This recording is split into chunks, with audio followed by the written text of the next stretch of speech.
I have the honor, the absolute honor and privilege of having the single most requested guest from all of my fans. We've got the one, the only, Sam Tripoli in the house. Kurt Metzger, the derp.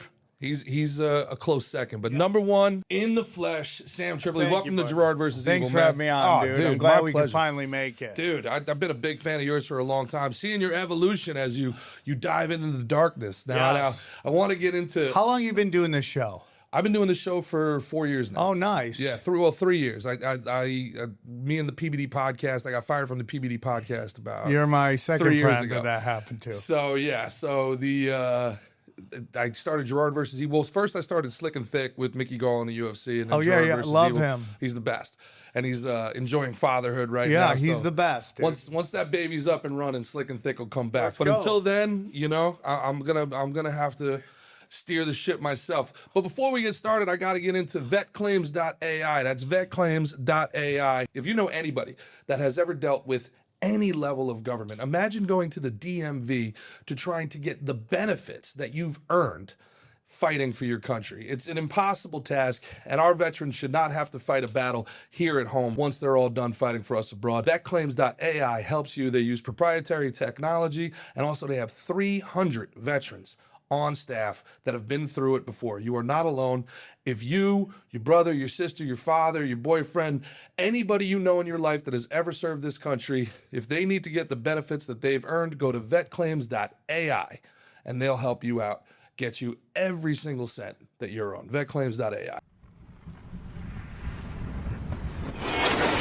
My fellow Americans, did you know that 22 veterans take their own life every single day? Most of them waiting on benefits that the system was built to deny them. And now, those very groups raising money in veterans' names are lobbying against reforms that could have saved them. We all know a veteran who has been let down by the system. And now, I'm calling on you to join the fight for veterans' rights. The foundational principle of America is freedom. But the swamp creatures, comprised of DC lawyers, lobbyists, and special interest groups, are spending millions to eliminate a veteran's right to choose. I love America. I fought for this country, and I started VetClaims.ai to make it as easy as possible for veterans to get the benefits that they earned. But special interest groups like the DAV, the VFW, the American Legion, and these VA-accredited lawyers created a system where service members would need a fucking PhD in bureaucracy just to navigate the maze that is the VA claim process. Now, I'll remind you of a quote here that Thomas Jefferson once said: "Laws and institutions must go hand in hand with the progress of the human mind."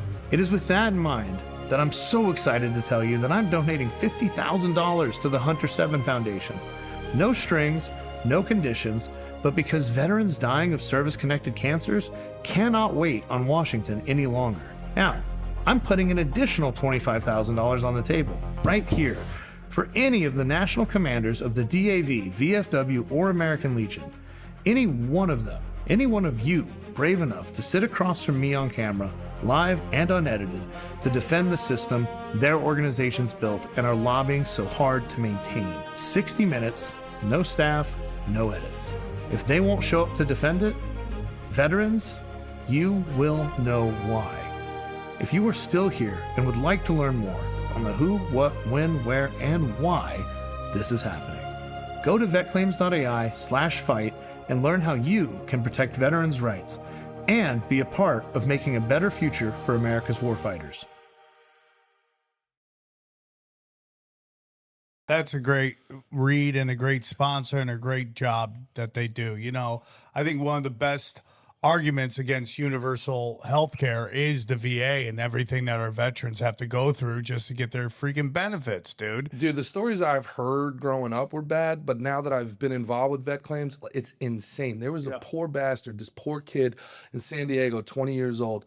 He had a gallbladder infection. He goes into the VA hospital. Some doctor, he's under anesthesia. They nick an artery. He wakes up. They had to amputate both his legs. 20 years old. Look it up. It's insane. It's pure insanity. He's had to be sedated. I mean, imagine going in for a gallbladder surgery, coming out 20 years old. Oh, that's here at horrible, home. Yeah. It's unreal.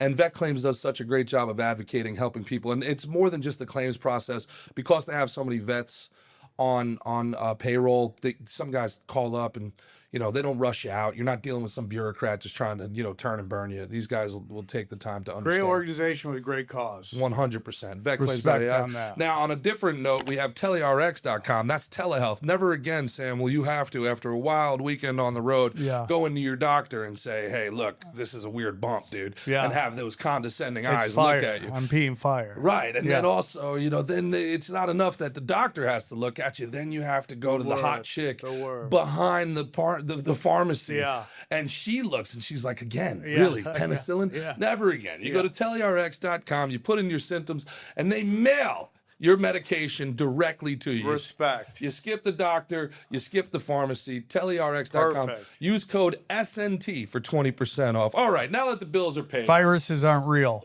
Is that right? Yeah, 100%. Let's jump right into it. Viruses are not real. They don't exist. They've never existed. They've never been proven. It's a giant fucking lie. And it's all about getting you to stick yourself. Really? Yeah. It's called Cox postulates. So Cox postulates is the way that you prove a virus exists is that you have to scoop out the virus out of the host. You isolate it. And that's the whole thing. They've never isolated a virus. So you scoop out the virus, isolate it, put it in another host. It must do the exact same thing to the new host. So like an immigrant. Okay, yes. Scoop it out again, isolate again, and then put it in third host, and it should do the same thing. It's never happened one time in the history of medicine, humanity, or anything. When you get a chance and you want to go really deep, look up terrain theory versus germ theory. So, again, now just for the record here, we're going aliens real, viruses not. Aliens aren't real. Aliens are angels and demons. Interdimensional? Yeah, they could be interdimensional for sure. So the aliens as we know them are angels and demons. Yes, Aleister Crowley used to prophesize about it. He says you will know when we're in the reign of Ra again, when Ra has returned, the Egyptian god. And basically when you see trans everywhere, and he said when angels and demons will be called another name, which will be aliens and UFOs and all that stuff. So you will know them by their fruit. Yes, 100%. Dude. Interesting. So let's get into the depth of this. Okay, you know, when you stare into the abyss stares 100%. back. You have to really, really watch yourself. You can get lost in it if you don't understand what you're doing. Yeah. Which is learning their games. Well, I do a whole bit on this, but we were talking about this before the podcast. Part of this stuff becomes, now, just so you know a little about me, I worked in, I was a pro baseball player, then I worked in government, and I worked in politics. But once you're in the inside of it, people were like, why, you know, kind of like, I've been right about a lot of things. And I'm like, well, I just know the language that they speak. They tell you what they're doing. Yeah, They tell you what, you know, so I never really wanted to be a part of any of this. I left politics. They were grooming me. They wanted me to be a senator, like the whole night. And I was like, this is the dirtiest, dirty, most horrible dude. thing you can imagine. But it won't relent, right? So what I struggle with, and again, I do a whole bit on this, is the macro versus the micro. Okay, are aliens real? Is the Earth flat? Is my mortgage still due on Monday? Yeah, I got to start there, man. Right. Like you know what? Like so when we're saying things like, well, they're angels and demons. You know what does the normal everyday person do with that information? Well, that's a great question, and I'll tell you why they do it is because the big thing is, like, they stretch you thin on the paying of the mortgage, taking care of the kids. That's so you become distracted, right? And then everything else is a magic trick to raise your anxiety and get you upset. And because when you're in high anxiety, you're controllable. They can maneuver you in ways they want you to do. So that's the whole purpose. Well, and I hate to be cliche here, but when you say they, well, I mean, the honest truth is sorcerers. Like, it's literally sorcery. It's like at the highest levels, they are doing Babylonian magic, and it sprouts into everything else, whether it's, you know, Jewish magic or Jesuit magic or Freemason magic. When it all goes to the top, it's all Babylonian, dude. You know, it's like my buddy Johnny Woodard has a funny joke he said once on my show, which is the Greater Israel Project is the Kevin Bacon of Conspiracies, where everything is 5 degrees from Everything it, comes right? back to it. Right. So it's like, oh, we're getting back into that, but it's not really Jews. That's what they want you to think it is, because that's the low hanging fruit, and that's kind of their job. It's Babylon, dude. Like the Greater Israel Project. If you check the map of old ancient Babylon and the map of the Greater Israel Project, Right. they're basically the same thing, except for old Babylon goes a little higher to the north, but they're pretty much the exact same thing. And that's really what it's all about. Well, you know, this stuff is very easy to dismiss at its face value, right? Yeah. From a superficial perspective, you say, okay, this is crazy. This Yeah. is nuts. Well, This it is crazy and it is nuts. Right. This is lunacy. But then you wonder, why did Hitler spend the resources he spent to try to invest into the occult? Yes. He was trying to learn spells. He had entire teams looking for right. the covenant of the Ark, right? The Ark Right. of the Covenant. So I mean, Hitler believed in it. Yeah, right? but how deep? I don't know how Go, far bro. you are into Go. this. Oh, see, I'm not. Okay. See, I am of the opinion. You're beginning. I guess, but here's the thing: like, I am at that guy that pulled a thread. Yeah. And I want to dismiss all of this outright. Yeah, I Where get it. I am at the journey is I am no longer able to say that's inconceivable to me. Right? Like I am at the part where I used to be like, this guy's crazy. This is bad shit. To now I'm like, I've never seen it. Yeah.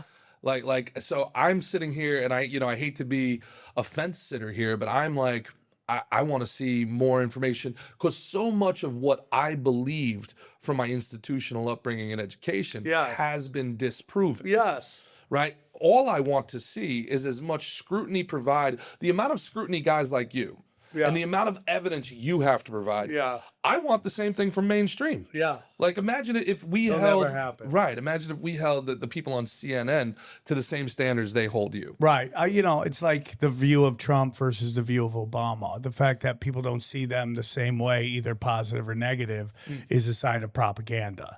The fact that one is hailed and one is hated. The difference between a Republican and a Democrat is the media and how they cover it. One they attack, the other they run cover for. So it's like, if you don't understand that they're both playing the same game, they're both probably of the same bloodline, and they're both playing. Now, if you're going to go, now, just so you know, I recently became an anarchist. I have given up hope on any systems working or any of that, like especially in elections. I was kind of hoping I would be like, okay, well, local elections, you still have a chance. You don't, based on these. Less and less. Well, I would say as long as you have mail-in ballots, you'll never have an honest election again. Well, I mean, you Ever. saw what happened in Los Angeles. 100%. Yeah. Like, was Spencer Pratt the perfect candidate? No, he came on my podcast, and everything he was saying I saw happening in LA, and I thought, and the groundswell was there. You had the progressives go, oh, we're going to elect a reality star. Well, we elected a full-blown communist. Literal communist. Who was part of a group that bombed a federal building, People forget that the Weather Underground even existed. Yeah. It's been completely memory hold. Well, it's not even that they ignore it. It's just they weren't told it. Their algorithms are completely lying to them. Sam, let me tell you though, when I was in government, I'm talking like 2012, ballot harvesting was a thing. We knew it was a thing. And the New Jersey Democrats were as corrupt as it got. The teachers union couldn't be more corrupt than the teachers union. 100%. And they would put the ballot drop centers in the high rises in Newark and Elizabeth. Nobody in those high rises ever voted. Nobody knew what their Social Security number was. 100%. But somehow they would get 800,000 votes out of those precincts. I always talk about how there's some major moments in U.S. history. Pearl Harbor, 9/11, the assassination of JFK. But I honestly do believe that the Hillary kneecapping Bernie Sanders might not be 9/11, but it's in the discussion because it is where the elites go, we don't care what you want. See, I don't think Hillary kneecapped Bernie Sanders. I think Hillary bought Bernie Sanders. Bernie Sanders, to me, is one of the most nefarious politicians in American history because he takes the payoff every time. That guy has sold out. I agree with you. That guy has sold out his base. He rouses the Scumbag, rabble. 100%. And then when it comes time to for the push to shove, he wants another lake Well, house. let me just say this. There could be a guy playing a game versus what on the streets is going on. So I always do this joke, it's like, Bernie Sanders playing stadiums while Hillary Clinton's putting Sam Tripoli numbers in a cafeteria. You know what I'm saying? 45 to 100 people showing up. So it was the first time reality versus what I felt the elites wanted, and they just did what they wanted, which we are seeing more and more of now. But I just did the Pittsburgh Comedy Bar, and they loved you there. They said you were phenomenal. They're great, so, dude. Yeah, they were great. They're great. Yeah. I'm joking about the 45 people, I've but never been paid in mushrooms before. that's great. But Pittsburgh fucks, buddy. I'm Pittsburgh fucks, Dude, dude. the Midwest fucks. I am on this, not to switch up topics. How old are here. you? I'm 38. Okay, you're a young man still. I'm 53, and when I went on the, I'm used lying. to I'm be 39. I don't know why I said That's that. okay. Yeah. I always think I'm 1 year old. I'm yeah, 53 once it now, gets to but that level. I feel 54. You know, I got 40 coming up, so I think I'm trying to work backwards. You know? But by the way, your 40s. Listen, I had a fucking insane 20s. Yeah. I had a debaucherous 30s. But my 40s was my favorite decade. Really? Oh yeah, dude. Everything kind of starts to get, your world gets a little smaller. You get way more focused. Like Right. I was living check to check till I started comedy at 22 years old, and I was living check to check till I was 43 years old. Yeah. And then life changed, and it became a blessing. So I am, so I really love my 40s. But in a weird way, I still feel like I'm 19. Well, 40s are now, I mean, mentally. Right. Yeah. You don't, for men and women at 35, that's when things start to change. Women change a lot in their 40s. And then I think men around 52, because I've been looking at pictures of my friends from only a couple years ago, and they're almost 60. I'm like, the 60-year-old looks like he's the father of the fucking 48-year-old. So that's just the way it is, dude. But 40s is the best decade. Right. But I've been on this forever. People need to go to the Midwest. The coastal people, like you grew up LA, I grew up New York. Like, bro, your wife, she's in Detroit. I never saw more good-looking blondes in my life. Kansas City, if you're looking for a wife, Kansas City's where you go. Oklahoma City. They're all smoke shows who Smoke just shows. want to be moms. And they're nice. Yeah. They're genuinely nice people. So when I moved to LA in 98, 99, and LA used to be the pusher of culture. There was New York City, and New York City hated LA. You know, I was talking about when the Knicks won the championship. LA was like, congratulations, New York, we're so happy for you. But when LA wins a championship, New York is like, fuck you. We fucking hate you, Los Angeles. So it's like this weird What's up, relationship. New York? I got a little love for death row. Yeah, dude, it's very weird. They hate. We don't. LA for the longest time didn't give a shit what New York thought, and New York hated LA. But it used to be you do your savage shit in LA, like you would just go for it, Really? and then you would go on the road and you would have to dumb it down. That's the exact opposite. See, that's what I was going to say. My experience with LA is that I can't even go with I my... have to edit on the go, and they have to 100%. put me so late in the lineup at the Comedy Store just not to fucking shatter everything, which I like because I get to work on shit in the later shows. But yeah, it's a totally, I had somebody text me like, "Do you live in Austin?" I was like, "I want to get out there," and he was like, "Dude, everyone moves to Austin, gets less funny." I go, "That's a cultural thing. You don't like what they're saying, but it really is that like." LA no longer pushes culture. It no longer pushes art. When do you think that happened? 2010s. Yeah. I'm telling you, dude. Like, and it really accelerated right when, like 2019. Like, accelerated. They dude. saw their opportunity and they seized. And it's just LA is overdosing on trust fund kids right now. That's the big problem. It's all the same people, and they all think they're outsiders. They're really conformists, and they hate outlaws. Like the outsider hates the establishment, but the only person that the outsider hates more is the outlaw, because the outlaw lets the outsider know they're still part of the fucking That's system. interesting. I find that with Austin here too, because they want to do that keep Austin weird thing, but they are very big in the rules here in Austin, Yes. and they follow their Yes. rules. Like, But it is go to a barista and like, can I get a to-go cup on this beer? And they're like, ooh, I don't think I can do that. I'm like, what's the fucking? You have a dude doing fentanyl right outside. Yeah, you have purple hair. Like, We're what are following you talking rules about? here? Yeah, it's very weird. I Yeah. saw a woman get off the plane the other day, still wearing a mask and an Anthrax shirt, like the band. Yeah. I'm like, yes. are you Yes. punk rock? Are you not punk Right. rock? Like, what are we fucking Could you doing here? imagine punk rock being like a right-wing thing? No, well, like- it used to present itself as we're outlaws, Right. But it's really, again, just rich kids cosplaying fucking outlaws, and Right. that's really what they're doing. And that's the whole thing about LA. It's all rich kids cosplaying liberators. Brooklyn, the same thing. 100%. Brooklyn was, they all want to be Biggie and they all want to be John Gotti, but at the end of the day, you grew up on a ranch. Yes. You know what I mean? You were a drama kid dropout from Orange County. Now what you're doing is they're vacationing in poverty. Yeah. And they want to prove to their forefathers that, see, I can make something of myself too, knowing that they have the comfort of a first class flight home whenever shit gets hairy. It's like the E channel and all those channels like that, and Sex and the City, just convince rich kids that New York City and LA were like Disneyland for trust fund kids, Right. Where they can go live this superficial life and act like they're liberators and all the time secret. It's like that meme that's going around. It's like, the right is like racist but secretly gay, and then the left is gay but secretly racist, right? Yeah. And that's the end of the. That's really what it is, because Right.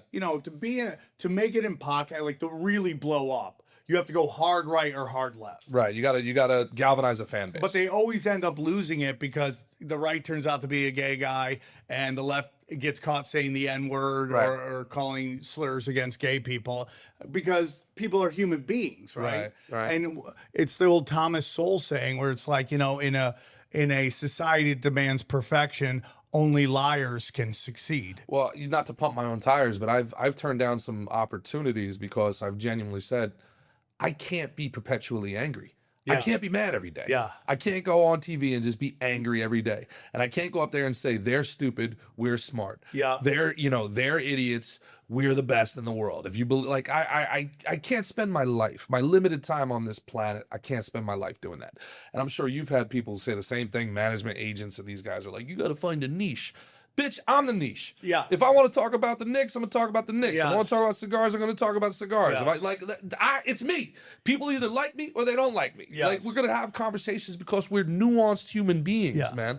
And We have nuance free is will. common sense too. Like, if you really think about the understanding of nuance is the really common sense. It's like to be able to look at something very deep. But I've said this for a very long time, dude. It's like, what is the purpose of trying to save the world if you're going to be miserable in it? Well, that's the Alex Jones thing, and that's the argument I had with Alex. He's like, oh, people were watching football and a stupid goy slap on the weekends. And I'm like, bro, nobody wants a perpetual war. Yeah. The idea is to fight the battle to then live amongst peace. Yes. You fight the battle, then you come back and you have some mead and you fuck some bitches and you go about your day.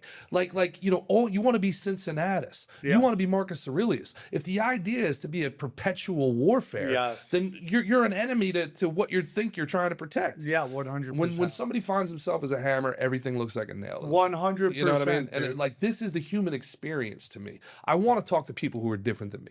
Like, this is what I hated about woke. And I guess when I try to be like retrospective about why the BLM thing pissed me off so much, it was like, you know why, man? Because like, I bled with you on the football field. We grew up together, going to the same schools, riding the same buses, but now I'm your enemy? Yeah. I was your enemy the whole time? Yeah. And because I don't think you deserve special treatment. That's the other, because the idea behind this, and as a comedian, you get this, but I don't think normal people look at it this way. And when I try to explain it, they look at me like I'm an idiot. I'm like, if you don't make fun of the person, if you see somebody in a wheelchair and you're doing crowd work, but you don't do crowd work for them, you're saying they're less than. You're saying that person can't hack it. You're not one of us. I'll make fun of you. I'll make fun of you. Interracial relationship. You look like a retard. Oh, this guy's rich. Wow, that's a good-looking girl with an ugly guy. You must be rich. But, wheelchair. Or, interracial couple. Like, no, what I'm saying is now you guys can't hack it. But when I look at somebody and I go, dude, I'm gonna fuck with you, and I don't think you deserve special treatment because you're as smart as me, and we went to the same schools and grew up in the same city. Why the fuck do you get now all of a sudden that's racist or whatever? There's a lot with that, man. First of all, when they did a study on who got all the DEI jobs in LA, it was mostly people who'd gone to Ivy League schools.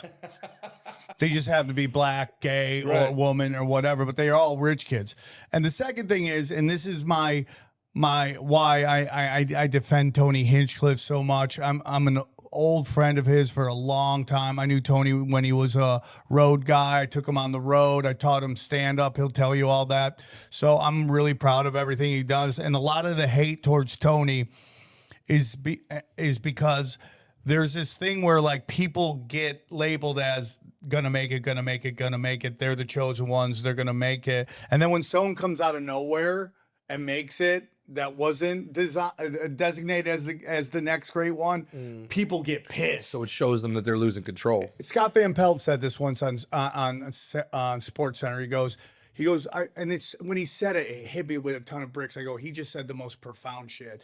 He goes, I've noticed that when the experts label a prospect can't miss, they only sing their praises and ignore everything they do wrong. But when a prospect comes out of nowhere that they didn't see, they're highly critical and they forget all the good things. Great example for Fernando Mendoza. Like if Dustin Pedroia. If Archie Manning, that's at Texas right now, had the same season that Fernando Mendoza had, we would be questioning whether he was the greatest college football quarterback of all time. No doubt about it. Because Fernando comes out of Cal, didn't even get to walk on it. Right. The Hurricanes had to go to Cal. Came through Indiana, the worst program of all time.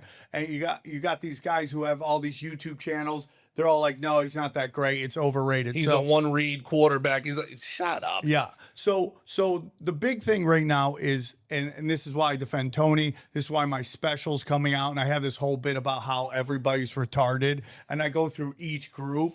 Yeah. Like, if you tell me I can't make a joke about someone, I won't try to make a joke. I'll just make a joke. It's the automatic mindset. Of course. Okay, and I go through, white people retarded, black people retarded, Jews retarded, Muslims retarded. I go through everybody, and we'll see if everyone gets upset. It kills. It absolutely kills. But I go, so you've been culturally at a gunpoint to my head, telling me I have to recognize diversity. And when I talk about the funny things I see in diversity, you're calling me a racist, a bigot, and all that shit. You can't have me celebrate it and not let me also say, this is kind of funny what this is happening in this world of diversity. Well, they don't want diversity. They want different colors of the same thing. They want different shades of obedience. Right. And what kind of brought us together is I was on Austin Peterson's podcast, and, I'm a geek. I study, history and Roman history and that was a great clip. But it's the truth, right? When you look back through, you can Monday morning quarterback through history, and you sit there and you go, when did Rome fall? And now, 2,000 years later, there's no consensus on, well, it fell in, 453 is what everybody says. Well, Rome wasn't even the capital of Rome.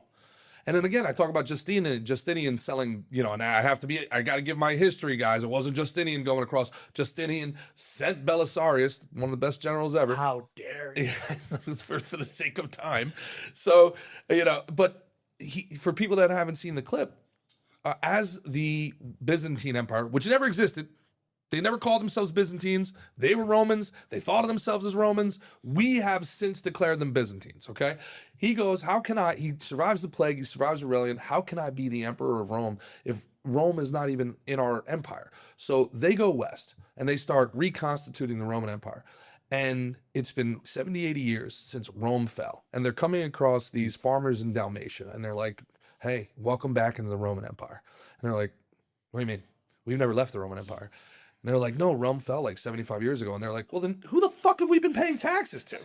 Like, you know what I'm saying? So they had no concept. No, totally, dude. They had no idea. 100%. So, and I wonder that now as we go in through this American empire, with the Republic to the empire, to this corporate thing that we have now that you were talking about before, I wonder if historians are going to look back at the Federal Reserve and see that as the end of the Roman Empire. Was it when we let another country assassinate our president and we went along with it? Was that the end of the American Republic? It's very interesting. Was it the Patriot Act, when we literally, as citizens, allowed our government to nullify the Bill of Rights? And that goes back to the Spencer Pratt thing you were talking about earlier. We can't have a republic if we have ballot harvesting. I would go a step further and say, we can't have a republic with complicit, placated citizenry. 100%. Like somebody wants to cheat and lie, steal for power. That's the Game of Thrones. we don't provide the checks and balances against that I anymore. totally agree, dude. Democracy works when you have an engaged, educated population. Maybe in theory, it works, right? Well, if everyone's paying attention and then we're all To like, use parlance of the time, when you have a population that's about that business. So we can be engaged and we can be educated, but unless you're about that business, like give it to Albania. They ran up on their prime minister and they God fucking bless. they rolled that motherfucker up, dude. They were like, nope. France. We talk about France always losing. They light shit on fire. but Like, what is going on there? They just keep revolting, and Macron and his dad are still in power. yeah. Well, because they keep just ducking them more money. I've said this before. As long as you have fat homeless people with fucking iPhones, you're never gonna have a revolution. I don't even know what that looks like, or if I want to be a part of those people who Right. are Well, I revolting. mean, that's Petraeus' whole idea of foreign policy. It's like, why are we fighting anybody in the Middle East? Let's just give them money all Babylon, dude. and Xboxes and porn, and now all of a I sudden, mean, dude, how deep do you want to go? Let's man? go. I mean, because it's like, so there's a lot of people that believe anything before the 1500s in history is a lie. It's all lie made up to program us. There's some people who think in 1812 there was a giant flood that knocked Tartarian out mud flow thing. everything, dude. I mean, I don't know how deep you've gone into the world fairs and all that Yeah. shit. Yeah. That, you know, some people are into that, some people are, you know, but the most destructive force to ever reign supreme in humanity is the Bank of England. So I always go, you know, if you want to understand the relationship between Israel, the United States, and everything, it's that scene from Mad Max in the Terror Dome, where Mad Max is in the Terror Dome, and you had Master Blaster. Blaster's America. Master is Israel. But the person running everything is Tina Turner up top. right. And that's the Bank of Well, England. that's so funny, right? Where you talk about, well, Elon Musk is the world's first trillionaire. Not even close. Can Elon Musk put up the continent of Australia as collateral on a loan? Because King Charles can. 100%. You know, well, the oil's sitting on Saudi Arabia. That's just the kingdom of Saud. That's a family. They own a country. And you know that family is a British spy that was installed by the British Empire. And Rockefeller too, yeah. they went in there, MI5. The whole borders of the Middle East are completely made up. See, this is where it gets crazy to me, man. You know, because one thing leads to another, and you're like, okay, so it's the Bank of England, and then you learn about the City of London, and you're like, wow, that's fucking weird. There's a City of London within London, and they have complete immunity and no taxes. And the king is not allowed to go in there without permission. Right, it's wild, right? And then you're sitting here, and you're like, all right, well, it actually comes from the Templars, and the Templar families are still running Spain, and then you have the papal families, and you're like, dude, how do I verify any of this? Right? Like, I don't know what's real in my own world today. The news is wrong from Monday to Friday. How the fuck do you verify? So I guess now apply the same scrutiny that you apply to mainstream, let's call it information, to the alternative information. Like, what's your process to determining, you know, what is something that you're curious about versus what's something you're convinced about? Well, I mean, like, if you go, well, is this true? I go, I don't know, but I feel like that lines up. You know, the truth is that there's a lot of great researchers out there who've done a lot of hard work on it. And you just go, you know, every episode of Tinfoil Hat I have a giant puzzle, and I go, is this a piece of the puzzle? Does it line up, or am I forcing it in to make sense? And it's like, at the end of the day, like, what's important, what's not important, I don't know. But when you take a look at the game that gets played, the sorcery, the Kabbalah, the Jesuits, the Freemasons, it just seems to line up under this thing that where every rock you turn, there's a Rothschild there. And the Rothschilds are just the accountants for these old banking families. Have the same people who killed Caesar, the same people who killed JFK. So you don't think the Medici's ever went away? That's the part of Borgias? it. No, never, dude. Ever. So Never. the papal families. Yeah, the Orsini's. 13 old Italian banking families that go all the way back to the city of Tyre, and the role of Russia taking down the city of Tyre, which is where Babylon came in. That's in the city of Tyre. That's where they brought in sacrifice. And I don't know how religious you are, but TYRE for my fans that want to get into the research here. the reason they hate Christianity is because Jesus came down and stopped sacrifice of animals, and particularly the sacrifice of children. And that's the second temple. That, yes. So he comes down and he basically goes all over and he just stops sacrifice. God's like, hey, man, yeah. don't want this. Yeah, yeah. So it also goes back to the Tower of Babel. You know, they build technology to try to make it back into heaven, which is the fallen angels want to get back into heaven. A lot of this is all about getting back into heaven, dude. So God crashes it, sends people all over the world with different languages, Right. and then installs these kind of fallen angels as gods into each place. And that's where a lot of these pagan gods come from. That seems to line up for me. You know, it's like, does it line up with that? You know, you just got to kind of use common sense. Go, does this line up to me? Do we see that happening over and over again? Does it fit a timeline that based on? And I'm going to be honest with you, a lot of my understanding of everything is through just wisdom. How do I put it? Does it resonate with me? So, do you think of heaven as a construct, as a actual physical place? Is it a higher dimension? It's a dimension. It's a dimension.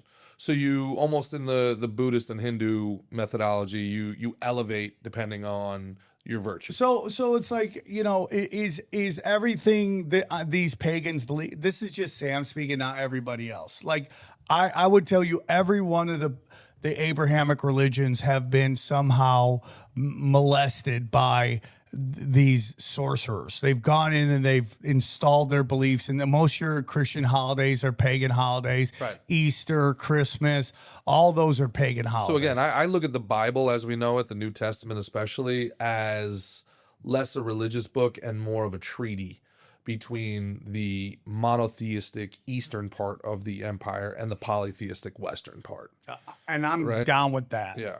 Okay. And even the Bible, It's trying to bring all this thing under one, Zeus is that's- God and, that's been manipulated over time. That's why you kind of want to go back to the old Ethiopian Bible, see what's in there. Mm-hmm. Then you have the Talmud, and in it is the name of it is right, tells you everything. The Babylonian oral history of the rabbi. I mean, right there. God, you're can like, you imagine what? if you had access to the Vatican texts? Can you Bro, imagine? What I mean, so What do they have that what they've never do they released? have? Yeah. So my whole thing is that I think we live in an energy vortex. I think Jesus came down to give us the cheat code how to thrive in this energy realm that we're in, to learn lessons. This is our journey. God puts obstacles in front of us. Our job is to learn how to overcome those obstacles. Sure. Because something bigger is coming. That's just how I see the world, and it kind of works for Well, me. there's an Arab prophecy that kind of resonates with that, right? And it's like, trust in God, but tie your camel. Yeah. You know what I mean? Like, trust in God, Yeah. but tie your camel. That's the best thing I've ever heard. And so when we're going back to the engaged citizenry, right? I actually told Tucker Carlson something. He kind of stole it from me, but it's all right. He has a bigger audience. Go, as long as the fire rises, I don't care. I think the way moving forward is learning from our elites, and we don't play the game the way they play it. People talk about Donald Trump and his bankruptcies. Bro, that's the game right there. That's a credit transaction. I'm not paying. Right? Like the old saying, like if you owe the bank $100,000, that's your problem. If you owe the bank $100 million, that's the bank's problem. Yeah, I respect that. Right? So I sit here and I'm like, if 1 million citizens got together and we were able, and we can do it. I know it sounds crazy, but that's 200,000 people a state. That's 2 college football stadiums a state. And we just all decided at the same time, citizen debt strike. I know a lot of people talk about a tax strike. 1, tax strikes don't work. 1, you're taxed on everything you buy. Your taxes are taken out of your check before you have them, and you can go to jail for not paying your taxes. We don't have a debtor prison. You can never go to jail for not paying your debt back. So we as citizens of 1 million people decided all at once, not paying my mortgage, not paying my student loans, not paying my credit cards. Katrina showed us it would take less than 30 days for the entire system to collapse. 100%. 30 days. And all that is, and I don't want the system to collapse. I'm not an anarchist. All right, I do believe system is good for 99% of people. Most people can't have these conversations and function in real life. They would sit there like, this is crazy, right? So like there's no way my mother could have this conversation. I love her to 100%. death, but she'd be catatonic. She's like, so do I go to work? Do I not go to work? And I'm like, I get it, right? But if we come together, and then if we had that consumer union, we can go to Uber and be like, hey, Uber, 1 million of us have decided that delivery used to be free. And the food used to get there in 30 minutes or it was free. And now you've taken over. And now fucking food is twice as expensive and takes twice as long. So us million people are deciding we're not going to use Uber until you figure it the fuck out. Until they sit there and they do the autonomous thing. Uber is the worst corporation in America. And I don't know how to get away with what they get away with. They've raised the prices. And then the Waymos, right? They're like, it's autonomous technology. Well, then why the fuck am I still paying full price? Yeah. So all you did is get rid of the humans that were working. And Great point. And then we find out that it's not autonomous. Yeah. It's just some slave in It's the fucking Philippines. Filipinos in the Philippines, dude. They got these poor slaves doing the worst Ready Player One impression. Can you imagine having to sit there and play a video game for 12 hours? how and it's crazy just is that? driving drunks around Austin? How crazy And is they that? just got rid of the human in America. Yeah. They didn't create technology. They outsourced it Yeah. to a Filipino. You're totally right. Right, so 1 million what people. you're talking about, though, dude, is basic. I'm not suicidal, by the way. You're not. You're talking about mysticism, dude. It's the oldest of the occult rules, which is they have to get our consent on everything. And like this whole war is weird to me right now. There's things about that make no fucking sense to me. Like why Iran is bombing Israel, Israel's bombing Lebanon. It makes no sense to me how you're getting attacked here, but you're attacking over there. There's a lot of things that make no fucking sense to me, right? So, so much about foreign policy, just not to forgive me for cutting you off. I know a lot of soldiers, I know a lot of special forces people, as do you. We know nothing. Yeah. What we're told here, there have been so many people that have done so many missions in Africa that have told me off the record. And I'm like, we don't have any conflicts in Africa. And they're like, brother, we've got conflicts everywhere. Yeah. And when we really want something done, the world doesn't know about it. Well, We send 12 people in somewhere in the middle of the night and it doesn't even You make want the to hear news. something really crazy? A comic a long time ago told me he was in the military. Him and his buddy joined, and at some point he decides to get out, but his buddy stays. So later on in life, they have dinner or lunch, and they're talking, and his buddy goes, "Listen, if you ever hear about me dying in a helicopter, what's it called when they're doing their practicing flying when they're doing their when they're learning how to right. What's that called? Where they're doing tactical training and stuff. Okay. If you hear that I die in the U.S. in a helicopter tactical training situation, just know that's not what happened. That I actually died in some super secret mission that they can't talk about. No shit. Oh yeah, that makes so much sense. Yes, dude. So all of our helicopters go down during training. Yeah. Oh, that I never even see. That's the type of shit. See, that's where you got to be careful. Yeah. Because that's the gateway drug to being like, all right, tell me about the Orsini's. Because that makes all the sense in the world. And if you're lying to me about that, I have to question. Well, what the fuck else are you lying to me about? Listen. For me, and I don't know, I hope this doesn't offend anybody, but I hope it does. just think that the assassination of JFK was the Bank of England really going hard, taking over, and a lot. I'm sorry to say, and I'm not being disrespectful to anybody in the military, but I think they just basically hijacked our military and turned it into stormtroopers for the Bank of England, and we just go into whether corporations, because at the end of the day, it all leads to the same place. All these corporations, they all own. Right. What's the four investment firms? It's BlackRock, it's Vanguard. State Street. It's all Vanguard. Right. Vanguard's the only one that doesn't tell you who actually runs it. And then you got to consider, Berkshire Hathaway owns the most shares in all of them, right? Yeah, but it's basically well, even the World Bank, right? When we talk about our debt, forgive me. yeah. Where do we get the money from to take out the debt? Well, we get it from the IMF and we get it from the World Bank. Okay, who funds the IMF and the World Bank? We do. Like Yeah. 60%. It's like 60% us, 30% China, and like 10% the Middle East. We're taking the loans out from ourselves. Castro literally said that they're bribing the entire world, which Right. is like the most if it wasn't so diabolical, it's the most brilliant shit ever. Right. Make money out of nowhere, take us off the gold standard, which is right around when Nixon went to Fort Knox and saw there was no fucking gold Then there. he goes to China. Right. And it Well, says- the Rockefellers stole all the gold and gave it to all the elites of Europe.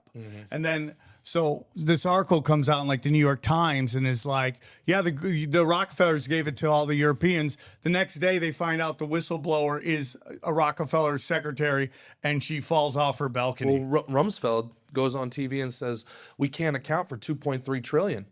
And then was it 2 days later? And then he 9/11 happens? in that press conference. He goes, I know what you're thinking. Why do I want to attack the Pentagon?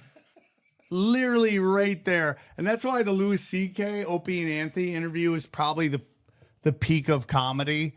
When Rumsfeld comes on Opie and Anthony and Louis C.K.'s like, so I got to ask you, are you a lizard? Are you a reptilian? And they're like, dude, what are you doing? I'm like, I'm just asking him. If he's not, he just has to say, I'm not a fucking lizard person. It's the funniest thing you've ever seen in your life, dude. But that's like, in some weird way, it's like journalism. You're asking the question. I just need to know. Yeah. I just Are need you to a know. lizard? Are you a reptilian? Yeah. And he didn't fucking answer it. And it's like, so it's super interesting, dude. Everything is a magic trick. They have to tell you what they're doing. Right. That's why I keep saying it's sorcery, dude. And I'm sorry, but the appetite for war in America is fucking gone. Yep. Nobody wants to do it.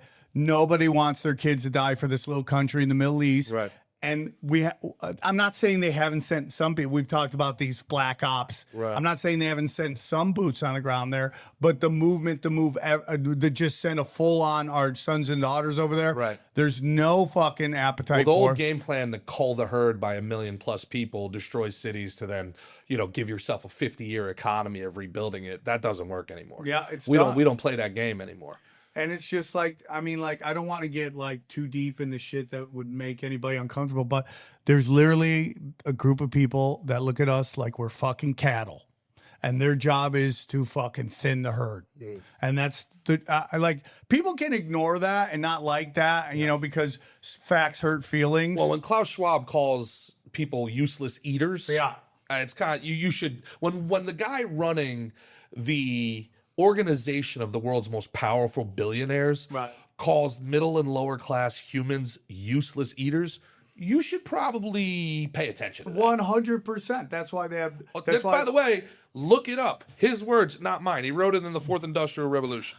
dude, that's why they poison our air, poison our water, poison our food, poison our culture. I mean, all this shit coming out about exactly how fake our culture is. Right. Is absolutely. Look at USAID. USAID goes away. The and all of a Southern sudden- Poverty Law Center funded Nazis and was banging them. She was that ugly ass bitch was banging Nazis. I would love to be a fly on the wall on Amal Kumi, George Clooney's wife. And when she found out that she's been giving $1 million a month to fight racism to the people that were fucking the racists. Yeah, it's so- which also they probably didn't exist.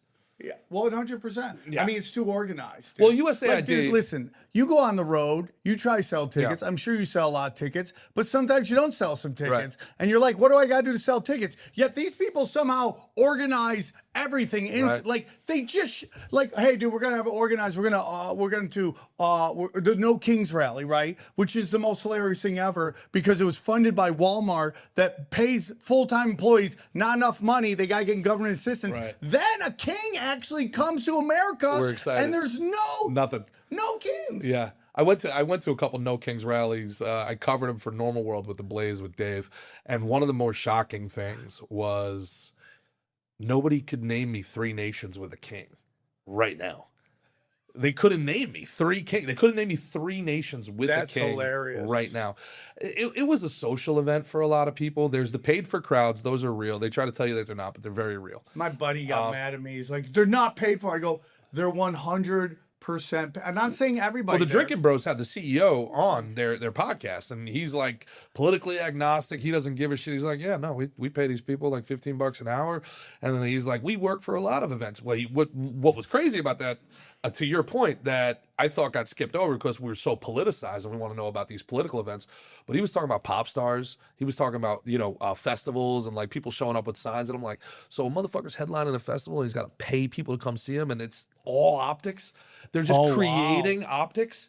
They're and then you start thinking, now he didn't say this, but then I start thinking like, I never heard of Sabrina Carpenter. And then the next day she's the biggest fucking thing in the world. And she's a trust fund kid. And all of a sudden, so she's selling out arenas and shit like that. Are you really selling out arenas? You want to hear the craziest thing? Yeah. So a good friend of mine. I also know people on the New York Times bestsellers list that I know for a fact Bought all their books. That's exactly what Gavin Newsom did. So my good friend Wayne Isham, he got hired to do a music video for a young band called Bon Jovi.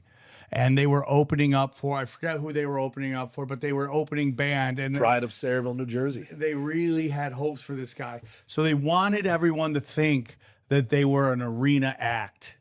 Back when music videos can move you. So what Wayne came up with was he would move the crowd for every shot, the same crowd. Shut the fuck up. So when you watch that first Bon Jovi video, when you look at crowd in the stands, it's them, they're in the middle, and they're on the other side. Get out of here.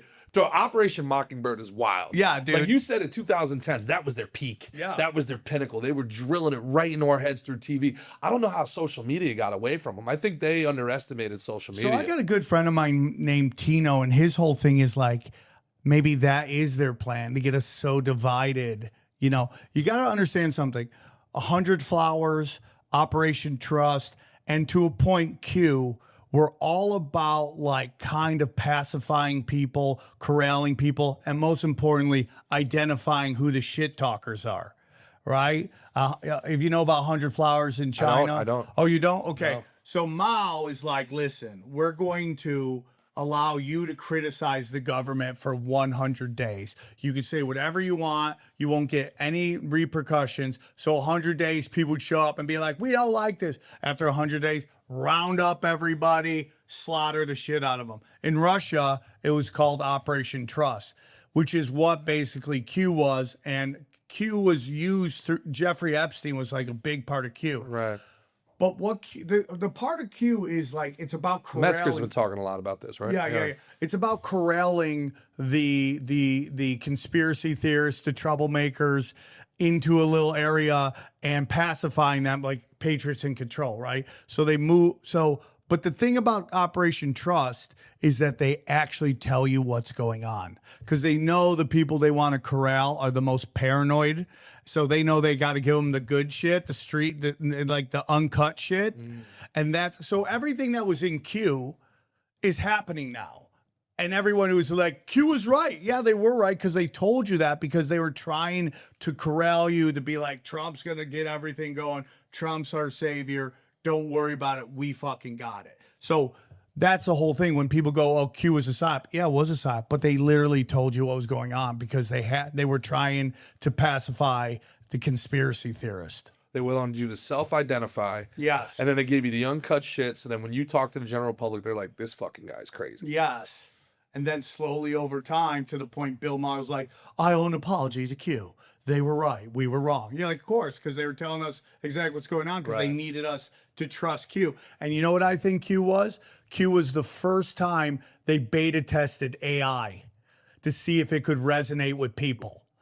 So you see how Q wrote, it's very much an AI break. Like if you ask AI to break down in like not a haiku, but a joke haiku. Right. Bang, and then you put it out, and everyone's like trying to fucking guess the puzzle and all that shit. They just want to see if AI could resonate and connect with people. Interesting. That's interesting. Because anything that we have, again, as history has shown, the government had 20 years ago.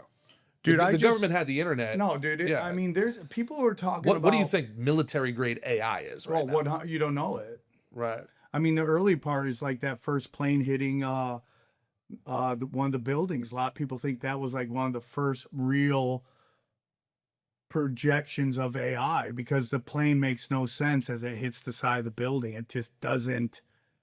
It like physics doesn't make sense when that plane goes into that building. So they think that might have been the first of the AIs to come out. Not that planes didn't hit the building. I really question whether they were actually planes or this particular type of missile, but So the thing about high impact events, like even if you go back to Kennedy, there's so many layers, and each layer doesn't know about the other layer, and they're all there to ensure that the job gets done.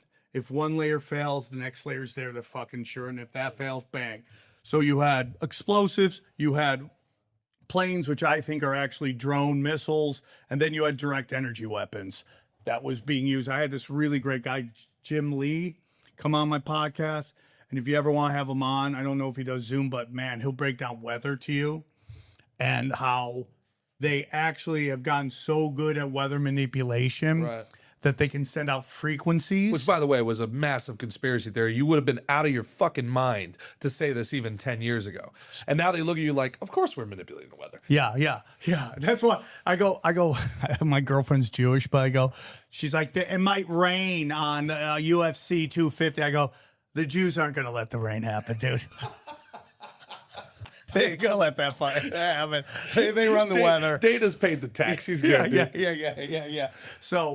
So Jim Lee will tell you, and Topher Gardner is really good at this too, that they actually can figure out how to manipulate low pressure, high pressure storms. And when they come together, there's this kind of middle that they can manipulate with black coal soot. I know it sounds crazy, but he breaks it down, and they can literally send a frequency out. Right. And they can make it so specific that, let's say it hits here, that it only blows up the water bottle. Right. And leaves everything else. And that's why when you see these giant forest fires in LA and the buildings are gone, but the trees are fine. And then you have this argument about like, oh, the trees aren't gone because there's water in them. But I go, but I thought it was a drought. I thought that's why there was a fire was everywhere, because the trees weren't getting water and there's a drought. But then you go, what if it's a frequency? Right. And it's amazing that the fires stop right at the northern and southern borders of the United States West Coast. Isn't it crazy? Fires aren't. They know not to go into Canada. And then they're bringing in arsonists and all that shit. So everything is fake and gay. What do you think with the? I know we're running out of time here. What do you think as an LA guy with the Malibu fires? Oh, they were completely and utterly started. They've been wanting to flip LA into a smart city, get rid of all the old, flip it into the new, where they can have AI everywhere and all that stuff. We are talking about 4 families have been running California for 100 years. Brown, Pelosi, the Gettys, and then there's one fucking. And Newsom's a part of this as well. Feinstein, they're all related to each 4 other. Of them. They've been running it forever. You think they're gonna let Spencer Pratt come in out of fucking nowhere and fuck up their clearly plans? not. Yeah. Yeah. You're right. They've been having, people like, they just started manipulating elections. Dude, JFK got in because of the mob. That's why they took him out, because he turned their back. His dad was the biggest gangster. You want to talk about a movie that needs to be made? Dude, you want to hear some crazy shit? Yeah. Is that you ever heard of the Presidential Intelligence Advisory Board? Unfamiliar with it. Okay, dude. There's actually a Presidential Intelligence Advisory Board that basically is a secret group that does not have any accountability, and they basically help the president digest the intelligence coming in. Oh, is this the Men in Black Putin was talking about? Have you ever seen Putin talk about the Men in It's Black? all skull and bones, dude. Right. It's all skull. Now Putin's. Are you familiar with the Putin thing? So Putin, he's doing this candid conversation. They were talking about Biden or Trump. He's like, you got to understand, I don't care. He's like, I've been here for 4 presidents. And what always happens is the president comes in, we talk, I go, yeah. And then he walks out, and then 4 men in black suits come in and be like, whatever he said, it doesn't fucking matter. This is what you're going to do. And so it doesn't matter who talks to me first. The same 4 men in black suits talk to me after. And so, But you got to watch yourself with Putin too, because Putin got in because the Clintons greenlit him. Is that right? Boris Yeltsin called and asked if it was okay if Putin is the guy. Well, he's King KGB. Well, yeah. So he's losing in the election. He needs some help, and then suddenly the Chechen movie theater fucking massacre happens, shoots fucking way up. Now I had this woman named Susan Bradford on, and she says that Putin is the actual banker for the Rothschilds, because they're kind of out of the fractional reserve banking situation. This is the first I've ever heard of this. Yeah, and that listen, I know we gotta go, but Listen, I could talk with 5 more hours, man. I they can't thank you enough. everyone wants a seat at the table, the New World Order. Right. We're not in late stage capitalism. We're in early stage globalism. Yeah, 100%. That's it. Sam, tell people where they can find you, man. SamTripoli.com for all things, my dates, my videos, YouTube, Twitter, Instagram, Sam Tripoli, and watch for my new project called Word War Debate. It's going to be the UFC of debating. The great Dave Lugo. Yeah, the great Dave Lugo. The great Dave Lugo. The next one is tentatively September 12th, so big things are coming. Check it out. We're very excited Awesome. about it. Sam, been a big fan for a long Gerald, time. I love can't you, buddy. I wish we could go longer, dude. Well, I hope you come back sometime, man. Anytime I'm in town. Please check out VetClaims.ai. Help somebody in your life. It could be life-changing stuff. We're talking thousands of dollars a month. Go to VetClaims.ai. Go to TeleRx.com. Use code S&T for 20% off. This has been Gerard versus Evil, the great Sam Tripoli. And remember, trust God, but tie your camel. Trust God. Later, guys.